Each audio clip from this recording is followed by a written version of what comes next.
Salam jumpa. Video kali ini membahas cara menghitung gaya batang dengan cara analitis menggunakan metode keseimbangan titik buhul. Secara umum, untuk menghitung gaya batang pada struktur rangka batang dapat digunakan dua metode, yaitu metode grafis dan metode analitis. Metode grafis memiliki kelebihan dalam hal kecepatan, terutama dalam hal mengetahui apakah suatu batang termasuk batang tekan atau batang tarik. Tetapi metode ini memiliki kelemahan dalam hal ketepatan membaca panjang batang apabila menggunakan penggaris. Yang termasuk dalam metode ini adalah metode Cremona dan metode Kuhlmann. Metode analitis memiliki kelebihan dalam hal ketepatan atau presisi, tetapi membutuhkan waktu yang lama apabila struktur terdiri dari banyak batang. Yang termasuk dalam metode ini adalah metode keseimbangan titik buhul, metode Ritter.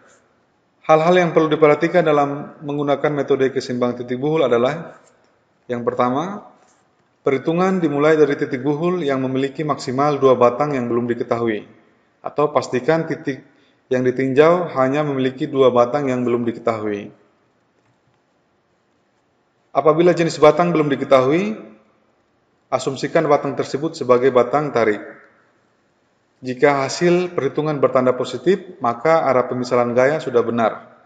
Namun jika hasil perhitungan bertanda negatif, maka arah pemisalan gaya harus diubah. Arah gaya yang ke kanan bertanda positif, sebaliknya arah gaya yang ke kiri bertanda negatif. Untuk gaya vertikal, gaya ke atas bertanda positif dan gaya ke bawah bertanda negatif. Berikut contoh soal sebuah struktur rangka batang dengan bentuk geometri dan pembebanan. Pertanyaannya adalah, hitunglah gaya-gaya batang menggunakan keseimbangan titik buhul. Sebelum menjawab pertanyaan, ada baiknya kita mengontrol stabilitas dari struktur rangka batang ini dengan menggunakan persamaan M sama dengan 2J kurang 3, yang mana M merupakan jumlah member atau batang, J jumlah join atau titik buhul. Pada soal ini terdapat 13 batang, kemudian terdapat 8 join. Apabila dimasukkan dalam persamaan ini, kita akan dapatkan jumlah batang 13 sama dengan 2 kali jumlah join dikurangi dengan 3, sehingga struktur ini dalam keadaan stabil. Pada langkah pertama, kita menghitung reaksi perletakan. Karena bentuk geometri struktur dan pembebanan simetris, maka reaksi di titik A dan titik B sama besar.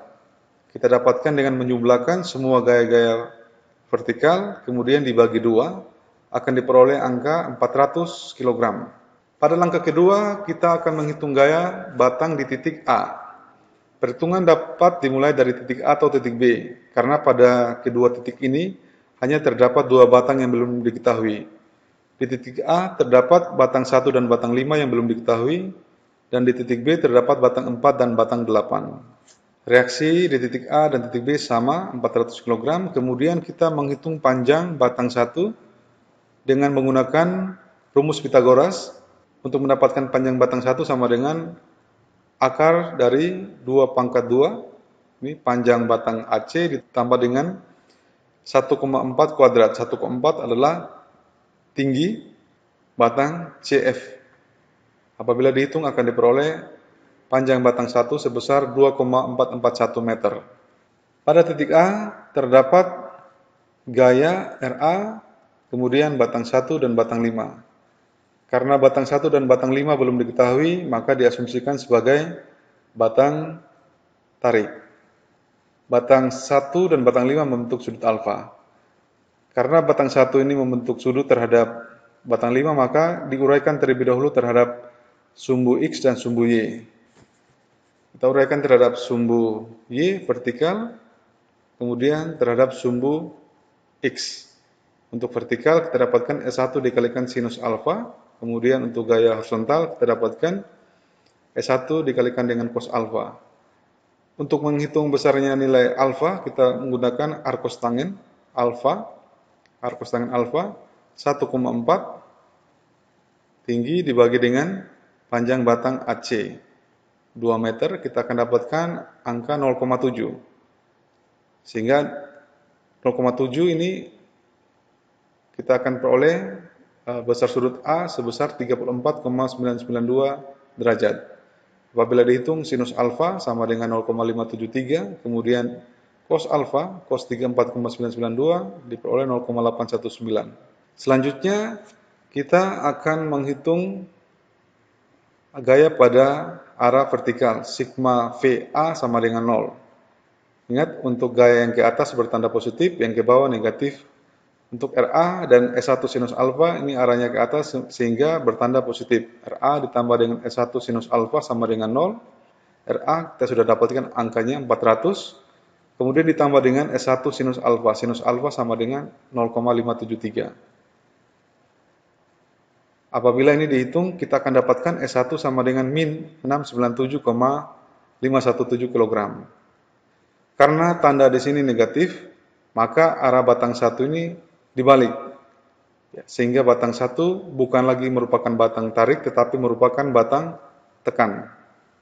Selanjutnya ini arah batang 1, batang tekan akan digunakan pada perhitungan sigma horizontal di titik A. Nah, untuk menghitung sigma HA sama dengan 0, kita pastikan bahwa batang 1 sudah merupakan batang tekan. Kemudian nilai sinus alfa dan cos alfa kita sudah peroleh dari perhitungan sebelumnya, maka kita akan bisa menghitung sigma HA sama dengan 0. Gaya batang 1 ini, batang 1 merupakan batang tekan sehingga arahnya ke kiri, kita balik sehingga bertanda negatif. Jadi S5 ke arah kanan positif, jadi S5 kurangi dengan S1 cos alfa sama dengan 0. Jadi S5 sama dengan S1 dikalikan cos alfa. S1 sudah diketahui dari perhitungan sebelumnya, 697,517 dikalikan dengan cos alfa. Cos alfa sama dengan 0,819. Karena tandanya positif di sini, maka arah batang 5 ini sudah benar, sehingga batang 5 merupakan batang tarik. Selanjutnya, pada langkah ketiga kita menghitung gaya batang di titik C.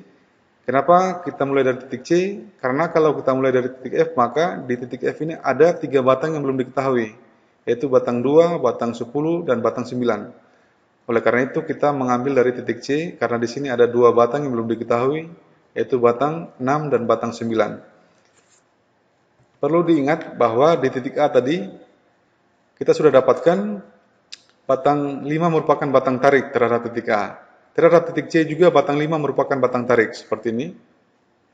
Tarik terhadap titik A, kemudian juga tarik terhadap titik C. Sehingga ini kalau besar gayanya sama, tapi arahnya berlawanan, sehingga resultannya sama dengan 0. Di titik C ada batang 5, batang 6, dan batang 9. Kenapa batang 9 tidak dimasukkan di sini, nanti akan dijelaskan di bawah. Sigma HC sama dengan 0. S5 batang tarik sudah diketahui ke arah kiri sehingga bertanda negatif, min S5 ditambah dengan S6 sama dengan 0, S6 sama dengan S5 sama dengan 571,429. Karena tandanya positif, maka arah batang 6 ini sudah benar, sehingga batang 6 pun merupakan batang tarik. Nah, kenapa batang 9 tidak dimasukkan di sini? Karena sebenarnya batang 9 merupakan batang 0. Jika kita gunakan sigma V C sama dengan 0, maka hanya ada 1 batang di sini, yaitu batang 9. Sehingga batang 9 merupakan batang 0. Tetapi apabila ada gaya yang bekerja di titik C, katakanlah gaya beban terpusat, maka gaya batang 9 itu tidak sama dengan 0. Selanjutnya pada langkah keempat, kita hitung gaya batang di titik F. Di titik F ini terdapat 2 batang yang belum diketahui, yaitu batang 2 dan batang 10. Pada perhitungan sebelumnya kita telah peroleh bahwa di titik A itu batang 1 merupakan batang tekan terhadap titik A. Demikian pula terhadap titik E, batang 1 merupakan batang tekan. Besarnya sama tetapi berlawanan arah, sehingga ini resultannya sama dengan 0. Kita gambarkan dulu batang 1, batang tekan terhadap titik F, kemudian ada gaya P2 sebesar 200 kg ke arah bawah, kemudian ada batang 2, ini belum diketahui arahnya, kita asumsikan sebagai batang tarik, demikian pula batang 10 belum diketahui arahnya, sehingga diasumsikan sebagai batang tarik. Kemudian batang-batang yang membentuk sudut ini kita uraikan dulu terhadap sumbu X dan sumbu Y. Batang 1 kita uraikan terhadap sumbu X dan sumbu Y. Demikian pula untuk batang 2 kita uraikan terhadap sumbu X dan sumbu Y. serta batang 10. Selanjutnya kita akan menghitung sigma HF sama dengan 0.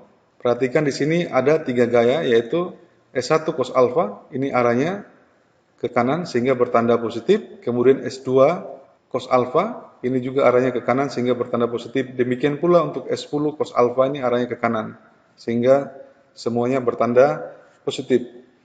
Kita masukkan, S1 sudah diketahui, kita kalikan dengan cos alfa.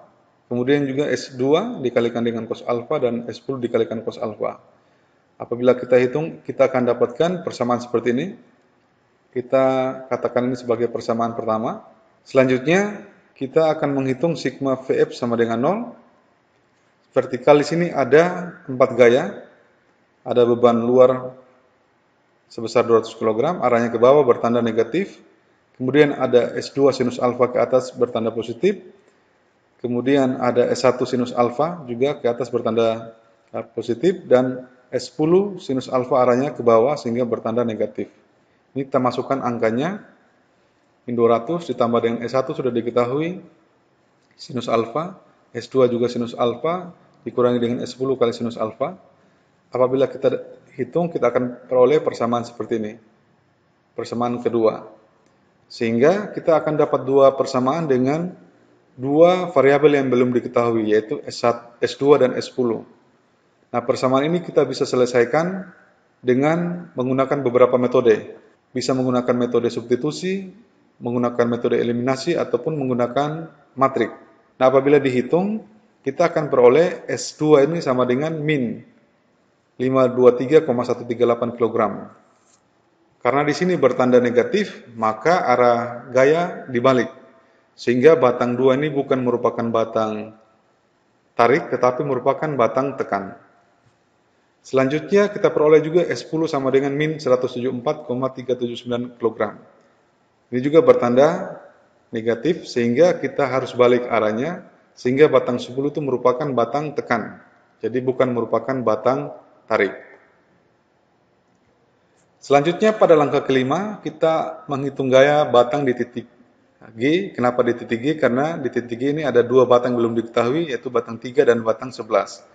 Kalau kita mulai di titik D, maka di sini ada 3 gaya yang belum diketahui, 3 batangnya. Batang 7, batang 11, dan batang 12.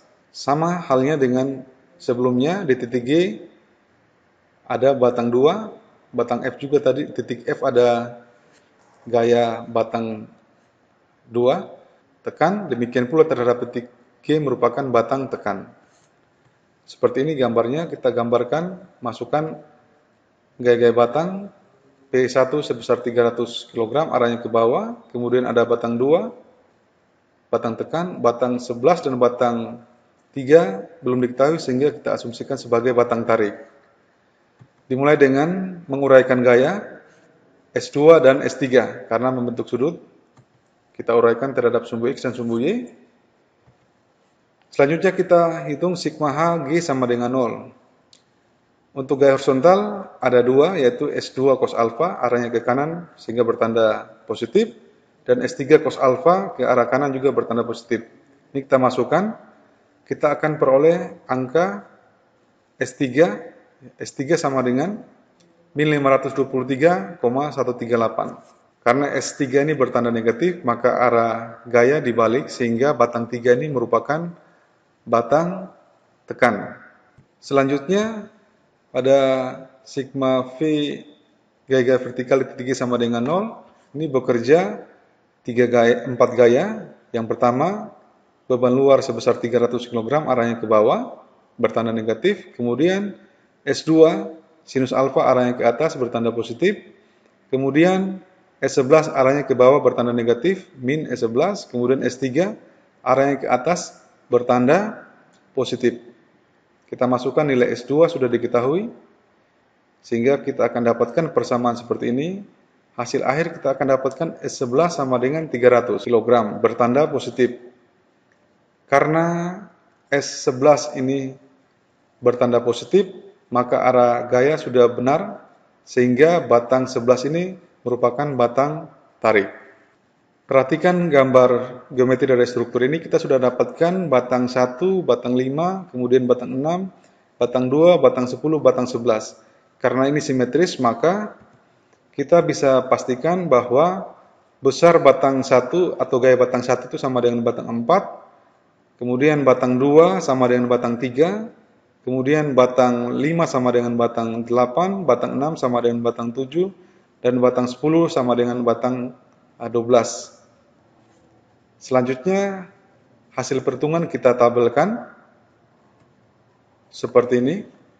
Jadi batang 1 sama dengan batang 4, besar gayanya 697,517 kg. Keterangan batang tekan, demikian juga batang 2 dan batang 3 sama besar, batang tekan. Batang 5 dan batang 8, batang tarik, sama besar. Batang 6 dan batang 7 juga merupakan batang tarik.